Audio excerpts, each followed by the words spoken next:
¿Qué es un estereotipo? El diccionario de la Real Academia Española lo define como imagen o idea aceptada comúnmente por un grupo o sociedad con carácter inmutable, ya sea este racista, sexista o basado en la edad. Existen otras muchas definiciones y algunas de ellas tienen un trasfondo filosófico, pero con esta nos servirá por ahora. ¿Pero de dónde vienen estas ideas? Bueno, como constructos mentales que son, sus orígenes son muy variados y no siempre podremos acertar en la fuente que los ha generado. A ello se suma la complicación de que en su día lo que creó un estereotipo para una generación And I, Yamamoto, will dictate peace terms in the White House.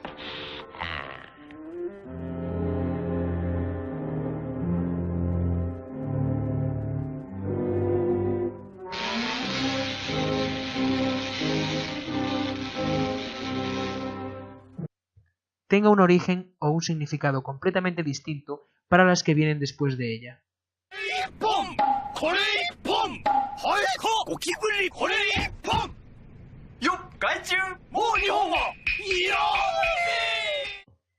A pesar de eso, existen ciertas características que se repiten con frecuencia, como por ejemplo: tienden a aplicarse a minorías, nunca a grupos mayoritarios. Esa imagen luego puede trasladarse a los países de origen.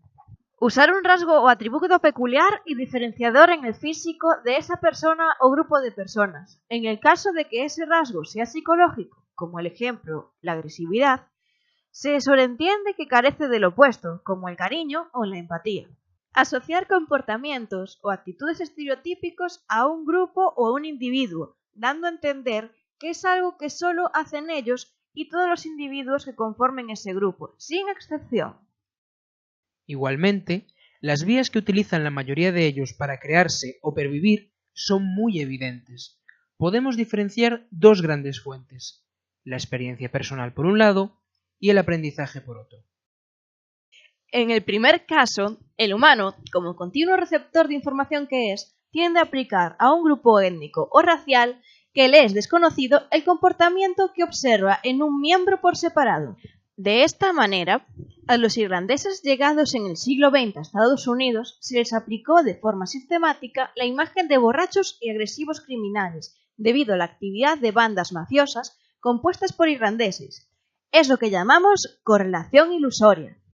Como una pelea en un pub irlandés. Eres del pueblo de al lado y por eso te odio.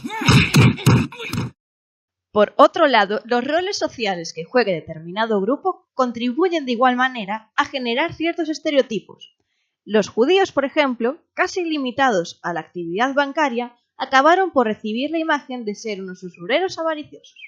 ¿Prefieres tenerlo en el banco para que los judíos lo miren con lascivia? ¡Fantástica! ¡Cuánta pasta! Y las mujeres, como cuidadoras del hogar, inferiores al hombre en todos los aspectos. Cuando nuestras dulces enemigas se disponen a conducir un automóvil, comienza para ellas una prueba que va a requerir el empleo de toda su atención. Y para que no incurran en peligrosas transgresiones, se ofrece aquí una antología de todo lo que no deben hacer, entre otras cosas, lo de convertir el coche en un tocador. Señorita, ¿está usted satisfecha? Suponemos que a sus vecinos de aparcamiento les pasará todo lo contrario. En ambos casos, un factor clave es la ignorancia, el desconocimiento de esa realidad, y según el grupo social o étnico, pueden surgir sentimientos negativos de rechazo, odio o miedo, que deriven a la larga en actitudes violentas justificadas por meros estereotipos. Let's say China. China. China. China. China. China. China. China. China. China. China.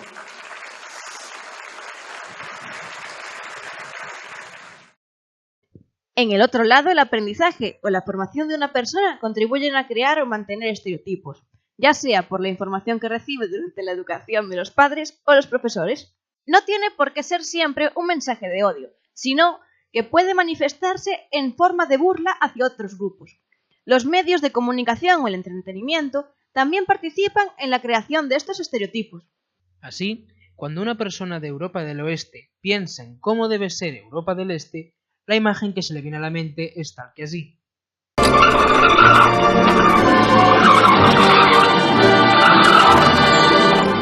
o si alguien extranjero piensa en Estados Unidos, la imagen suele ser así.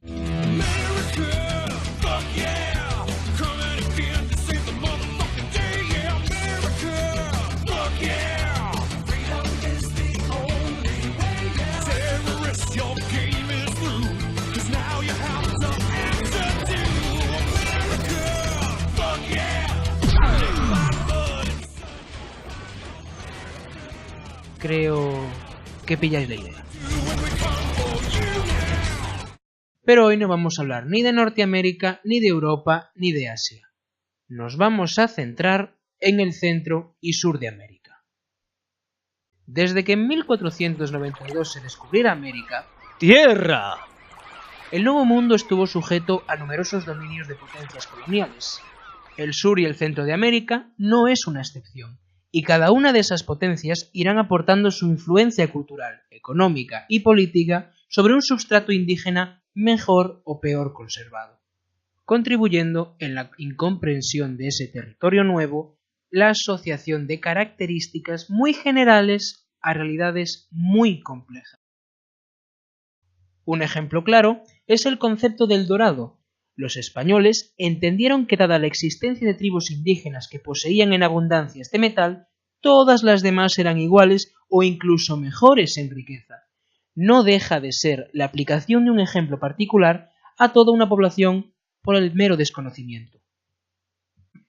En paralelo, los recién llegados contribuyeron también a crear estereotipos que a día de hoy aún persisten, como por ejemplo el clásico propietario de una hacienda, un claro reflejo del latifundista andaluz.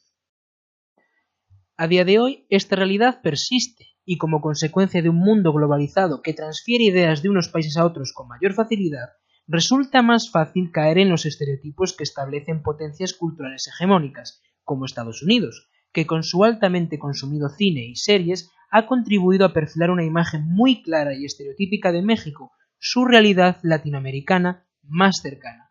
El peligro es, en definitiva, la generalización. Hola, Rosa. Hi, how are you? I'm bueno. Can I talk to you for 1 minute? Why does she do this? I obviously speak English, right? And she obviously doesn't speak Spanish. Where does she get this dumb idea that simply putting an O at the end of an English word somehow makes it Spanish? It actually makes it harder for anyone to understand you. And also, you're being kind of offensive. Yeah, we can talk for a minute. I wanted to talk to you about the way you've been cleaning the bathroom. Do you know what I'm saying? Yeah, I understand. Just tell me. I can clean it how you like. Great. Because I just didn't want to make you feel offended. Oh, sorry. Kind of a big word. I didn't want to make you feel bad. I know what offended is. Good for you! All right, so here's the thing. I don't know how you clean things in El Mexico, but we do it a little differently in my country. First off, my country is the United States of America too. Bitch, I was born here. And secondly, I don't know how they clean things in El Mexico either, because my family is from Guatemala. Veamos algunos ejemplos.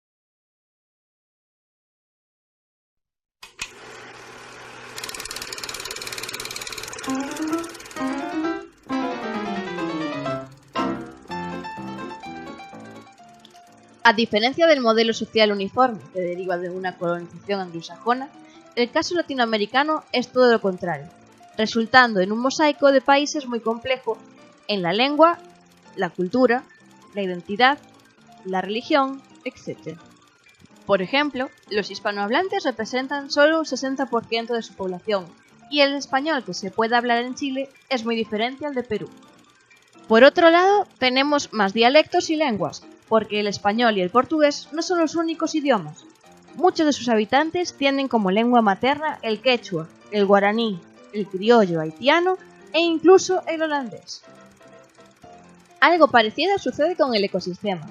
Para muchos extranjeros, todo el territorio del centro y el suramericano se limitan a dos paisajes muy concretos, la playa tropical y la selva virgen, con una flora y una fauna exóticas.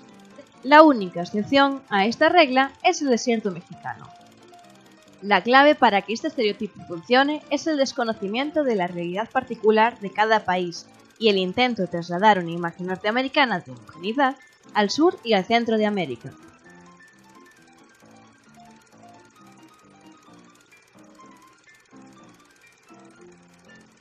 Se le representa de muchas maneras. Una de ellas es como la femme fatale, muy demandada por algunos círculos.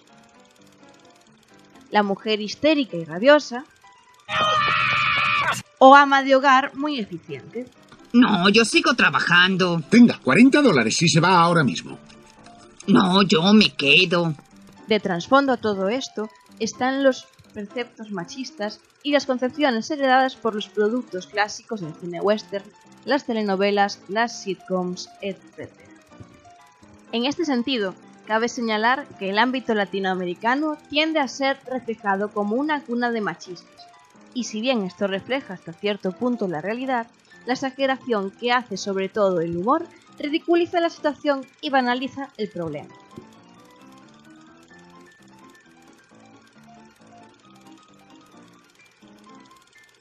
Quiero que sepas que soy muy escéptico sobre todo este asunto. Da igual, no importa. Yo también era escéptico sobre lo de ir a México.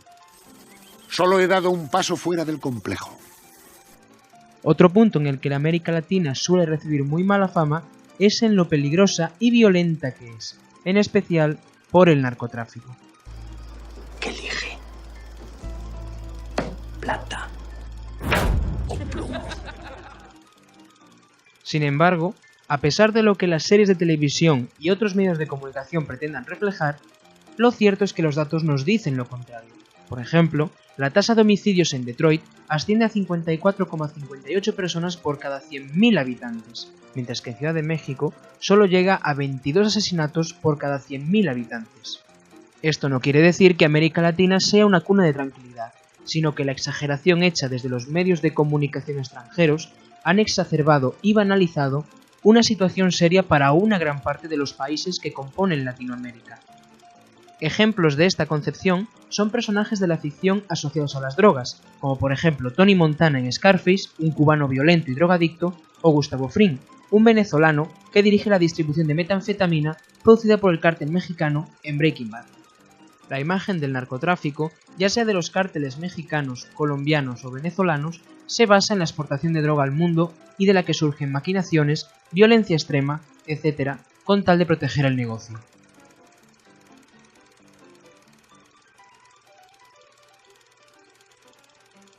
Esta fiesta es peor que un funeral mexicano. Es con mucho dolor que digamos adiós a Javier, y Pepe, y Carlos, y Lupe, y otra Lupe, Salvador, Fabián, Jesús, María, Vicente y los perros de Vicente.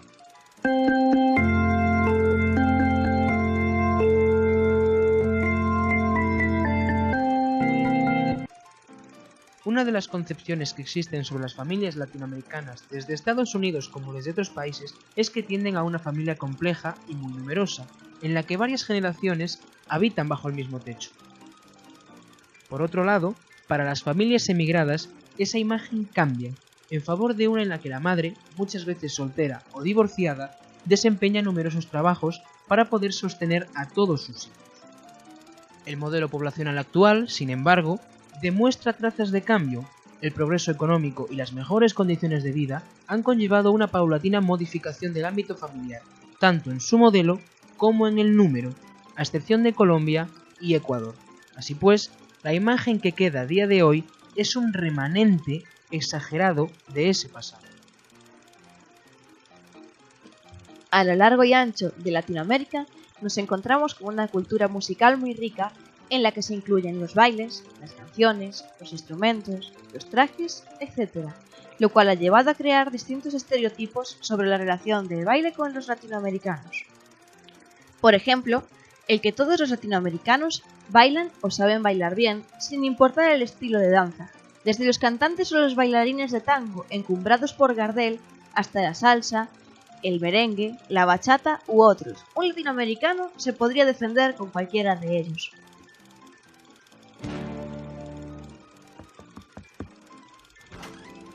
Disculpe, pensamos que este niño puede estar aquí.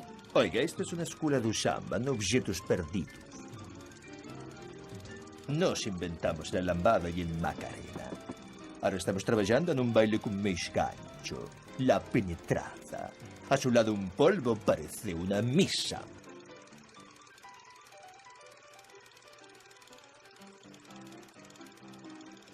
En el ámbito latinoamericano, en especial el sudamericano, destacando Brasil o Argentina, posee grandes futbolistas como Diego Armando Maradona, Ronaldinho, Lionel Messi, entre otros. De igual manera, la afición a este deporte es igual de grande entre la mayor parte de la población, llegando a ser motivo de enfrentamiento entre los hinchas, como es el caso de los partidos River-Boca.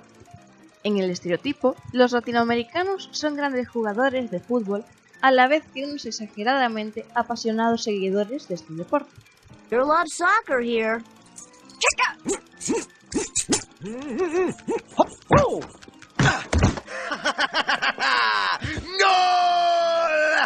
Look, Marge, I'm Brazilian.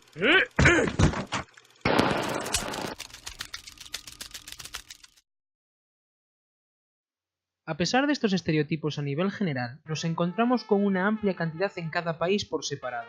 La peor parte se la lleva México, por su contacto con Estados Unidos y el consumo que tienen los productos culturales producidos en este país en el extranjero. Son muchos los estereotipos que cada país puede ofrecer.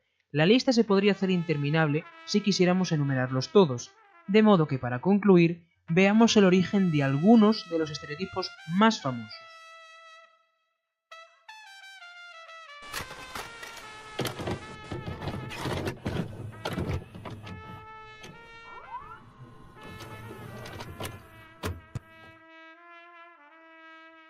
Todo el mundo suele pensar en Venezuela o en México a la hora de hablar de telenovelas, y algunos de sus recursos como el primer plano a la cara para hablar o la trama alrededor de un gran señor hacendado son de sobra conocidos.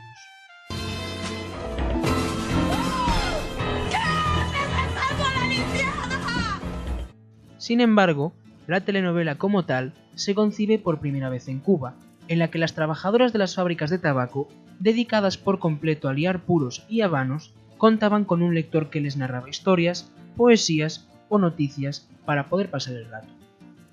En el ámbito de las historias, estas generalmente se dividían por fascículos, coincidiendo con el gran boom que estas tuvieron para atraer lectores a los periódicos. De esa base, el siguiente paso fue la radio con la radionovela, y de ahí a la telenovela con la aparición de la televisión. ¡Basta! ¡Vale ya! ¡Ay, niños, déjenme en paz! ¡Mamá está viendo la telenovela! El paso clave para su difusión fue la Revolución Cubana, que mandó al exilio a numerosos escritores como Delia Fiallo o Inés Rodena, que instalados en otros países como México o Venezuela, contribuyeron a difundir esta forma de narración al resto de Latinoamérica.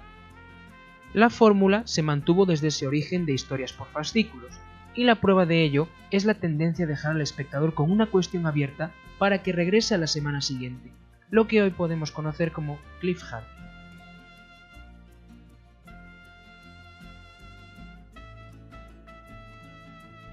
Si a la mayoría se le preguntara acerca de Jamaica, la respuesta tendería a ser algo así. No, tío, viajaremos a Jamaica. Llevamos demasiado tiempo en Babilonia. Atención, el vuelo 605 con destino a Tokio va a efectuar su despegue. Dispone de 4 plazas mega ahorro. ¡Yeah! ¡Vamos a Japón, arriba! No, a Japón no, a Jamaica. Quiero fumar ganja a ritmo de reggae. Sin embargo, más allá de esa imagen estereotípica, el movimiento Rastafari nace desde las comunidades negras del lugar. Destaca Marcus Garvey, periodista y empresario jamaicano que se liga desde temprano al panafricanismo y funda la Asociación Universal para la Mejora del Hombre Negro. En su lenguaje e ideario político tiene mucha importancia el papel de África como esa futura nación que ofrecerá refugio a todos los negros frente a los atropellos que sufren en el momento en que sucede este movimiento. Garvey se convertirá al catolicismo abandonando la fe metodista. Este paso, junto a la reinterpretación de la Biblia, convierten a Garvey en una especie de profecía de una futura nación para los negros, una figura sacra que cala en la sociedad. Miren a África, un rey negro será coronado, porque el día de la liberación está cerca. A partir de ahí, el movimiento cobra matices cuando Haile Selassie funda la iglesia cristiana copta jamaicana. En ella, el uso de sustancias psicotrópicas, en especial la marihuana, es una forma de trascender a otro plano, en el que poder encontrarse con Yahvé. Se la considera una medicina de la humanidad y sanación espiritual. ¿Y por qué la marihuana? Pues porque la tradición coloca esta planta en la tumba de Salomón, creció al lado de su tumba y por ello tiene un poder sacro. De esta manera, el reggae sería el método de transmisión de las ideas rastas y Bob Marley el mejor difusor. Por tanto, tenemos una conjunción de política panafricana, de religión y diferencias sociales, en la que existen unos blancos superiores a negros o unos negros dominados por una potencia de blancos a miles de kilómetros. Y esta, el movimiento Rastafari, es la solución. Del desconocimiento de la realidad social y política de Jamaica, la mayor parte de los extranjeros toman aquello que es más eminente del lugar para trasladarlo al conjunto del país. En la mente de muchos, los jamaicanos tienden a ser así.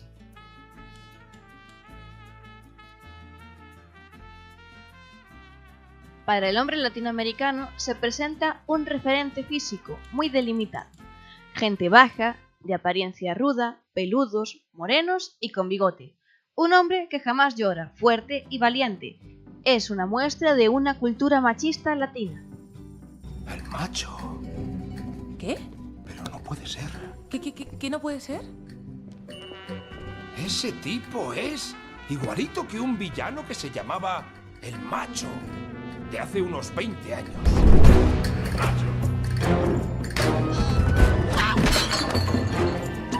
Era despiadado, era peligroso. Como su propio nombre indica, era muy macho.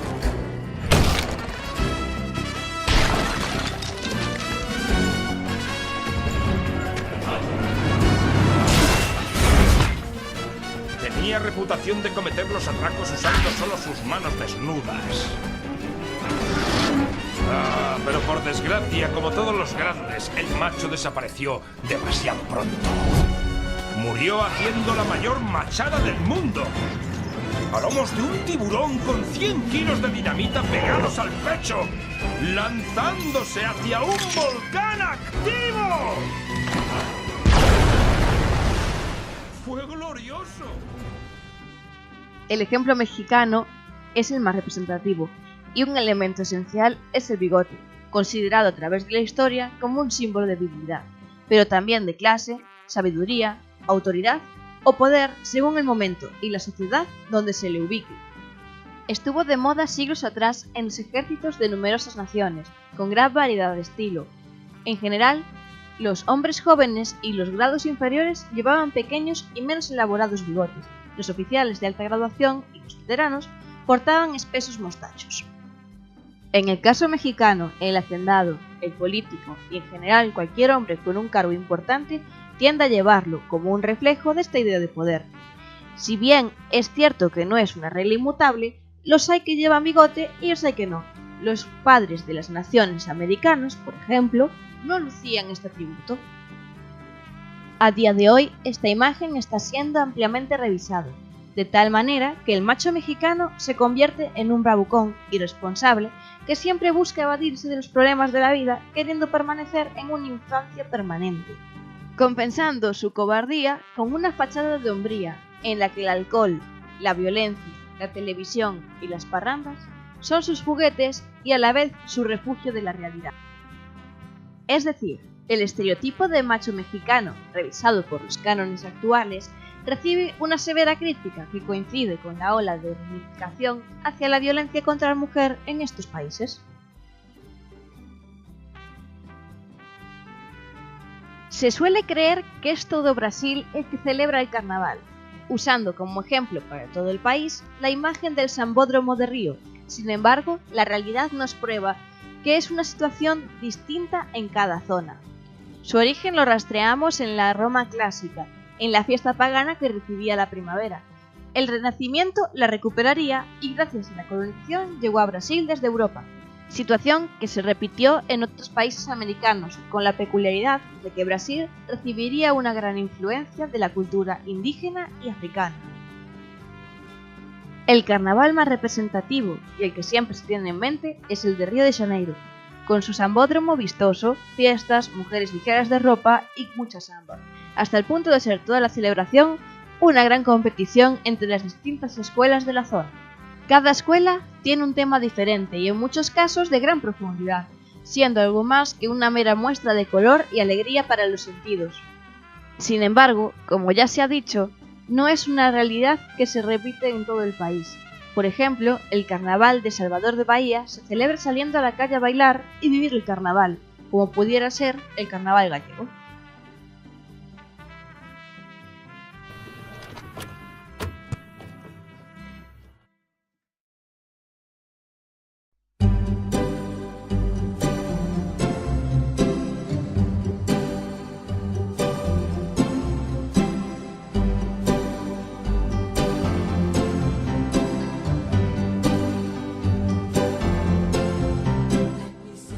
En conclusión, Latinoamérica es una realidad bastante más compleja que la que puede ofrecer un primer vistazo superficial, un crisol de culturas, lenguas y sociedades que merece ser entendida por separado y con sus particularidades, y no en una suma artificial y estereotípica, pues supone destruir en el proceso una parte importante de su vida.